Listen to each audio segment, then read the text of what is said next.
Bonjour à tous et bonjour à toutes, je suis ravie de vous retrouver pour la lecture de vos énergies générales concernant donc la journée du vendredi 2 février 2024. J'espère que vous allez tous et toutes très bien. Donc on va regarder avec le petit oracle de l'intuition pour commencer le tirage.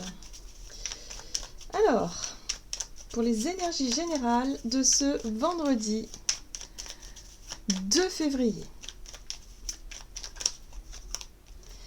Et nous avons les vœux. Le monde invisible est le réservoir fabuleux de tes désirs profonds.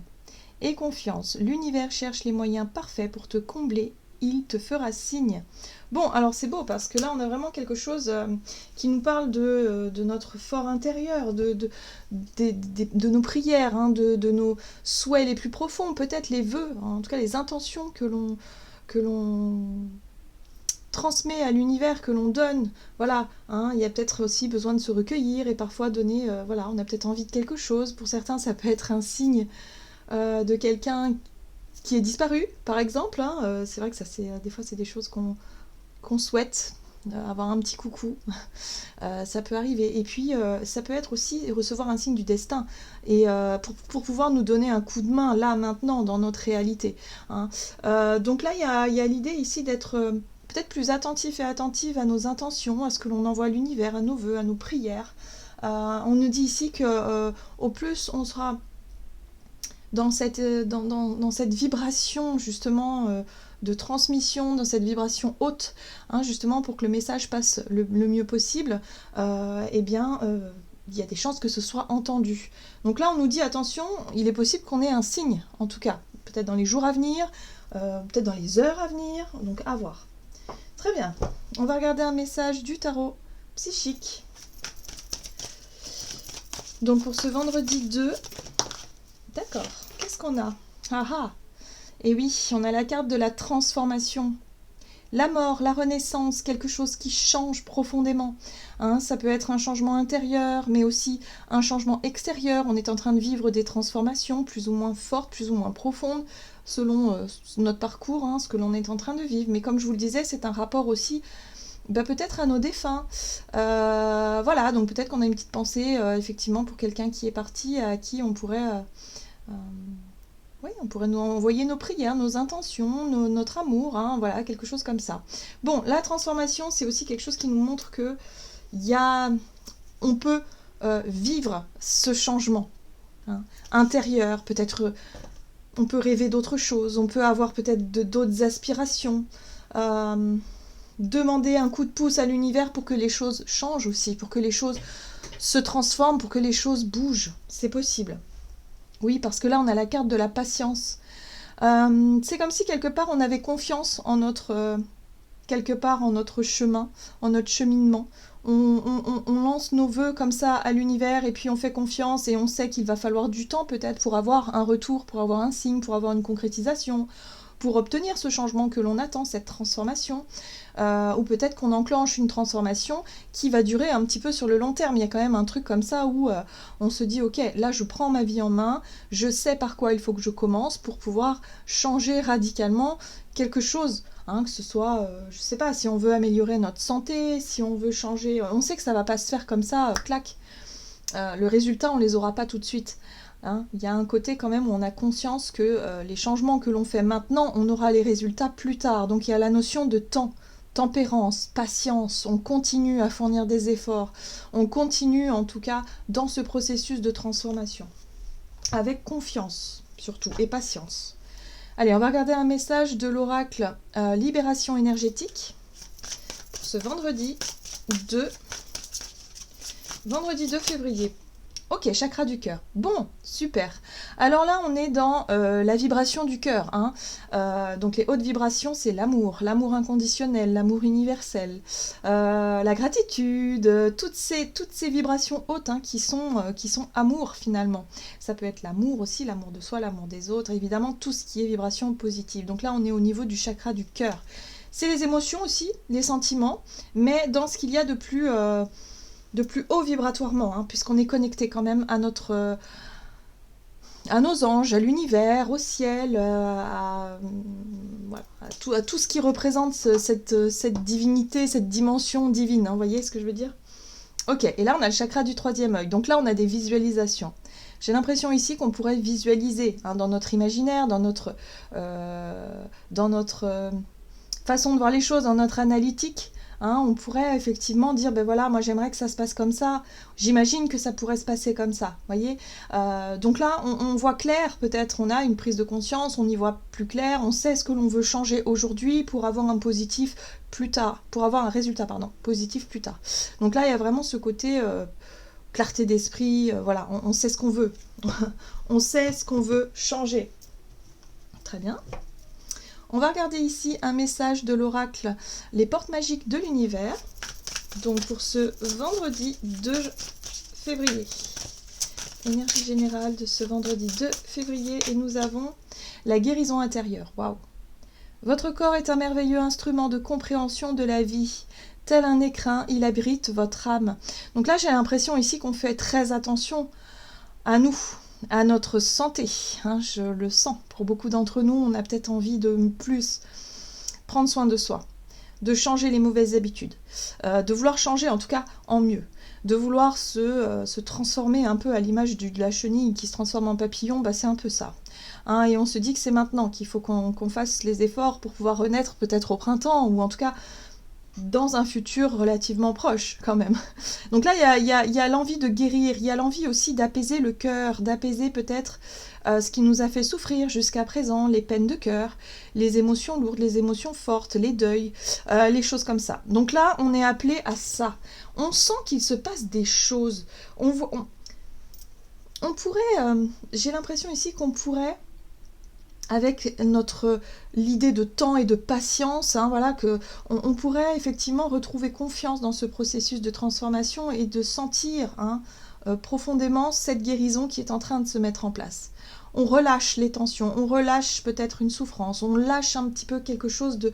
On sent que c'est beaucoup plus léger. On envoie nos vœux, nos prières à l'univers, on se décharge un petit peu aussi. Hein. C'est-à-dire qu'on peut demander de l'aide hein, concrètement à l'univers. Et quand on demande de l'aide, il y a déjà une part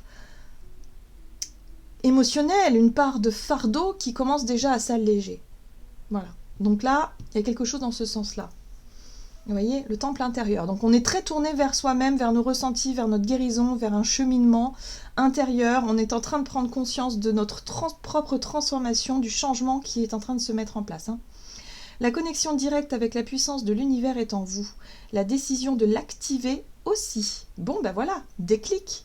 Déclic intérieur, prise de conscience, les choses nous deviennent plus claires, plus légères, on vibre plus haut, on se sent mieux et surtout on continue à vouloir guérir, on continue à vouloir apaiser tout ça. Très bien. Alors, qu'est-ce qu'on nous donne? Du côté de notre énergie d'action et activité avec l'oracle des nombres,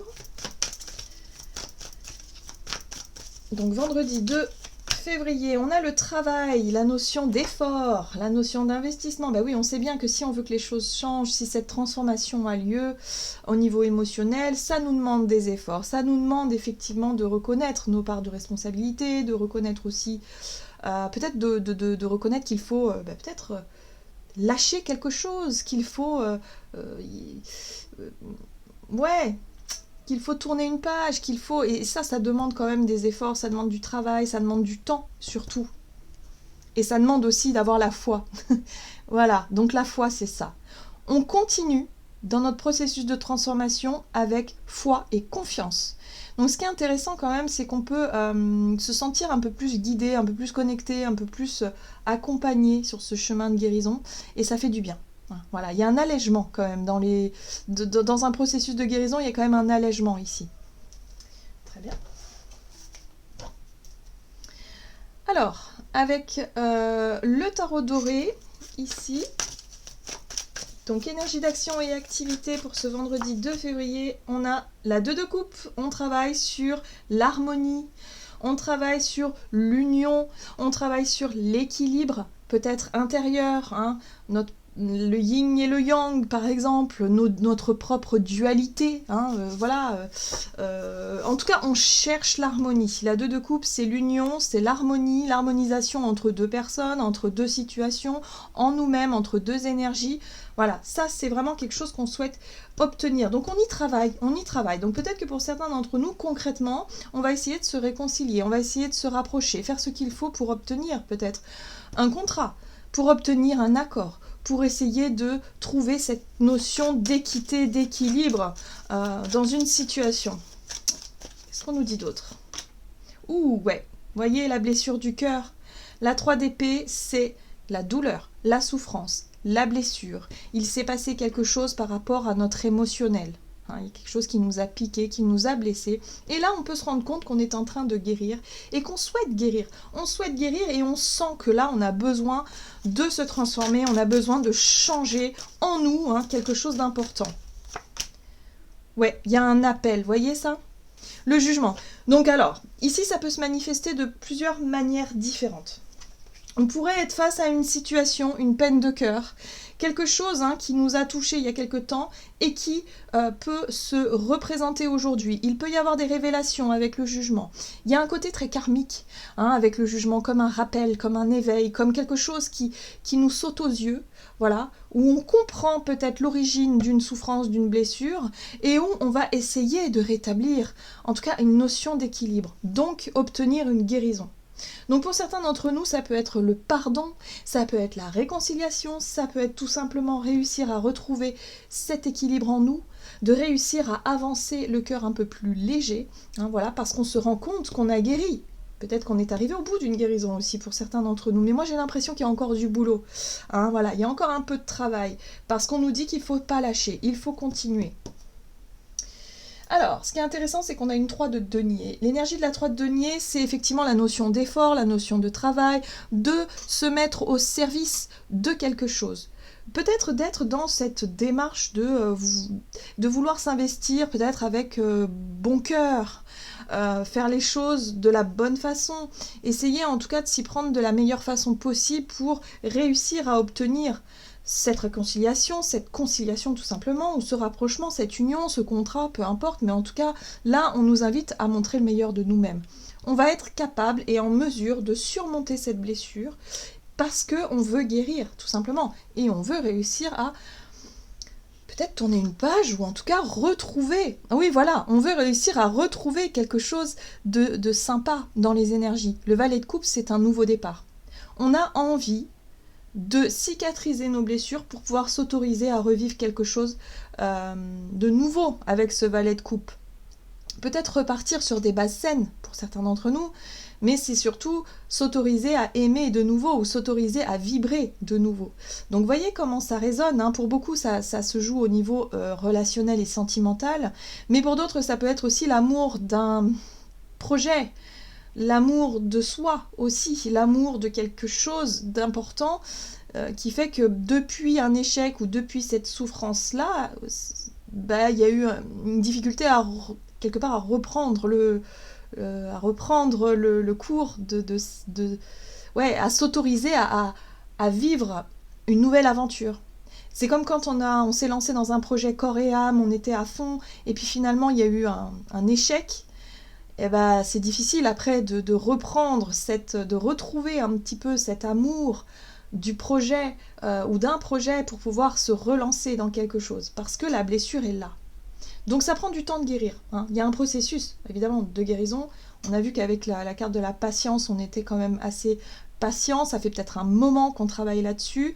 Mais là, en tout cas, pour cette journée, il y a quelque chose de marquant. On va pouvoir se rendre compte. En tout cas, il y a un appel, un éveil, une situation peut-être qui nous rappelle quelque chose et qui nous montre que ça y est, on est peut-être prêt à passer à l'étape suivante avec le valet de coupe, à démarrer quelque chose.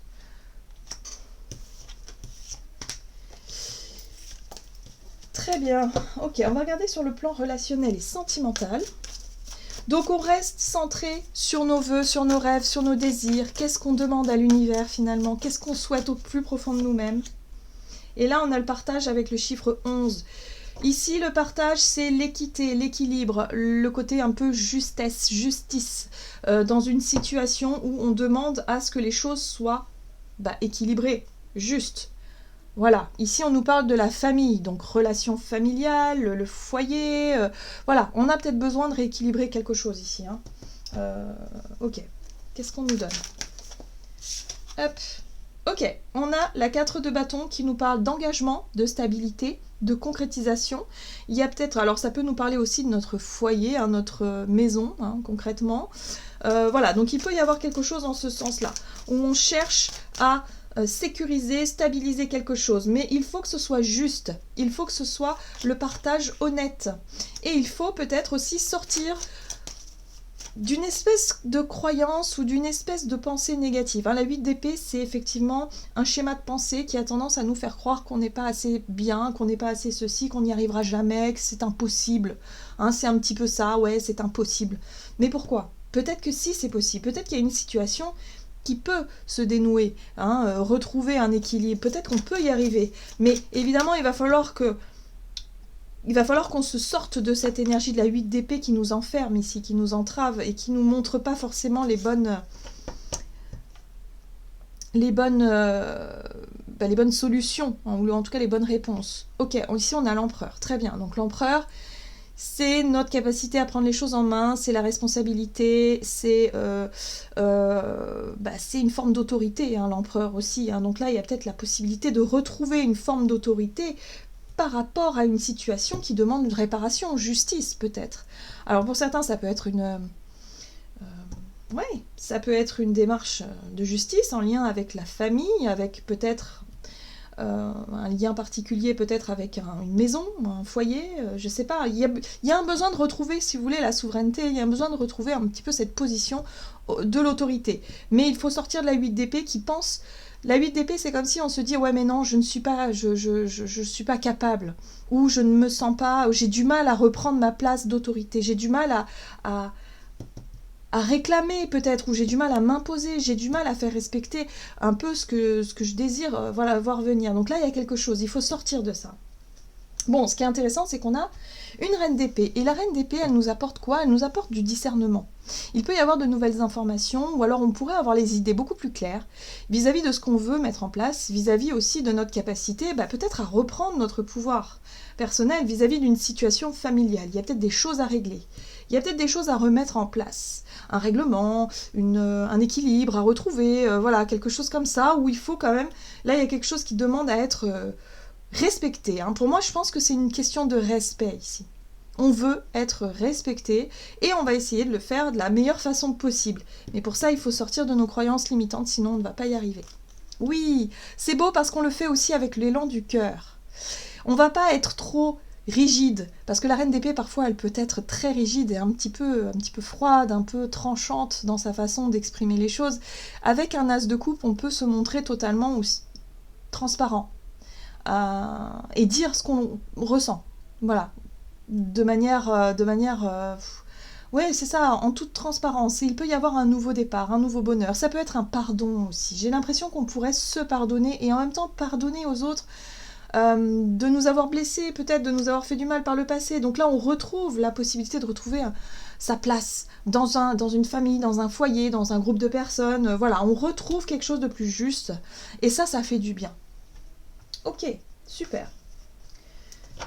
Allez, on va regarder un message du tarot des anges gardiens donc pour clôturer ce tirage. Donc pour ce vendredi 2 février 2024 et nous avons l'impératrice, créativité et prospérité. Il est temps de passer à l'action. Vous êtes prêt à accomplir de grandes choses et à révéler la véritable personne qui est en vous. C'est le moment de faire preuve de créativité, de donner naissance à des projets qui vous tiennent à cœur, y compris avoir un enfant. Donnez libre cours à votre passion. Abondance et prospérité suivront. Donc là, on nous invite à écouter l'élan du cœur. Si on a des choses à faire, si on a envie de se lancer, qu'émotionnellement on se sent prêt et prête, hein, c'est surtout ça. Hein. C'est peut-être le fait de réussir à tourner une page, de réussir à se pardonner, de réussir... Et là, ça y est, on peut donner libre cours un petit peu à nos idées et faire ce premier pas et aller de l'avant. Voilà, j'en ai terminé pour votre guidance. J'espère que celle-ci vous aura plu et parlé. Donc n'hésitez pas à liker et commenter la vidéo. Moi je vous souhaite de passer une excellente journée. Je vous embrasse et je vous dis à tout bientôt.